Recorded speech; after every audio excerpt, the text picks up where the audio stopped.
அது ஒரு ஃபேக் நியூஸா? எவனோ ஒருத்தர் போட்டது சோசியல் மீடியா, அதை பத்தி நேஷனல் வைட் டிஸ்கஷன் போயிட்டு இருக்கு.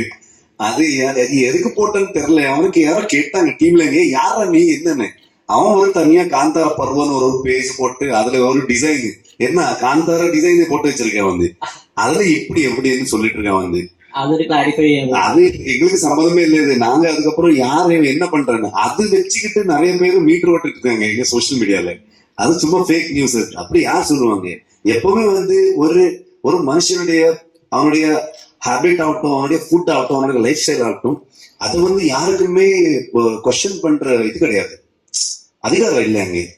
Everybody has their own choices. நாங்க யார் அதை கொஸ்டின் பண்றது? நீ இப்படி பண்ணதான் அப்படின்னு யாரு? நாங்க படத்துல எல்லா எலிமெண்ட்ஸும் காமிக்கிறோம். ஒரு ஒரு கடவுளை பத்தி எப்படி இருக்கோ அதுவும் நம்ம காமிக்கிறோம். ஒரு ட்ரைபல், ஒரு நேச்சர் வர்ஷிப்பிங் அது வந்து காமிக்கிறோம். பேசிக்கலி நாங்க வந்து இங்கே பயாஸ்டா வந்து ஏதோ இப்படி அப்படின்னு சொல்றதுக்கு வரல.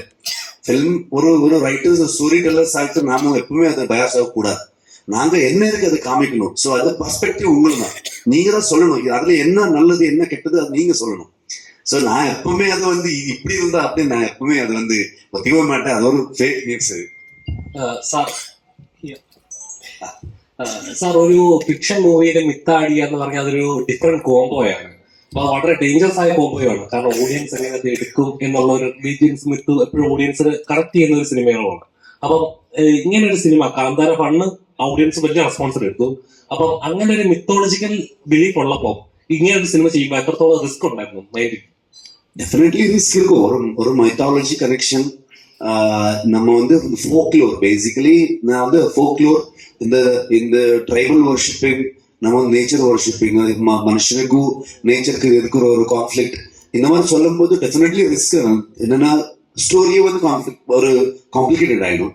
ஸோ அது வந்து நம்ம ஸ்மூத் ஆக்கணும். ஒரு ஒரு ஒரு ஸ்க்ரீன் பிளே ஒரு ஸ்டோரியில வந்து அதை நம்ம ஸ்மூத்தாக கொண்டு வந்து நல்ல பேக்கேஜிங்ல, ஸோ ஆடியன்ஸை வந்து என்டர்டைன் பண்ணிட்டு அவர் என்ஜாய் பண்ணணும். ஸோ அந்த 2.5 hours அவர் கொடுக்குற மணி டைம் எல்லாரும் வேல்யூ பண்ணிட்டு அவரை என்டர்டைன் பண்ணணும். சேம் டைம் ஒரு தாட் ப்ராசஸ் வேணும். முதல்ல நம்ம என்ன சொல்ல போயிருக்கோம் அது வந்து definitely it is a tough job. ஆனால் ஒரு நல்ல டீம் இருந்தால் அது வந்து கொஞ்சம் ஈஸியாகிட்டு எல்லாருக்குமே. இப்போ நான் வந்து நம்ம டீம்ல நம்ம ஒரு ஒரு ஸ்டோரி நரேட் பண்ணோன்னா அங்கேயே ஒரு 10 கொஸ்டின் வந்துடும். ஸோ ஒரு 15 times மோஸ்ட்லி அரவிந்துக்கு, பிரகதி பொண்டாட்டிக்கு, நம்ம ப்ரொடியூசருக்கு, எல்லாருக்குமே நானும் இந்த ரைட்டர்ஸ் வந்து ஸ்டோரி சொல்லிட்டே இருக்கும், நரேஷன் கொடுத்துட்டே இருக்கும். யாராவது ஒருத்தர் ஒரு கொஸ்டின் கேட்டா அந்த கொஸ்டின்ல வந்து எங்களுக்கு ஆன்சர் இல்லைன்னு, அது ஒரு சால்வ் ஆகலைன்னு தான் ஒரு இது வரும். அந்த மாதிரி நம்ம எப்பவுமே வந்து அப்ரோச் அப்படியே இருக்கும்.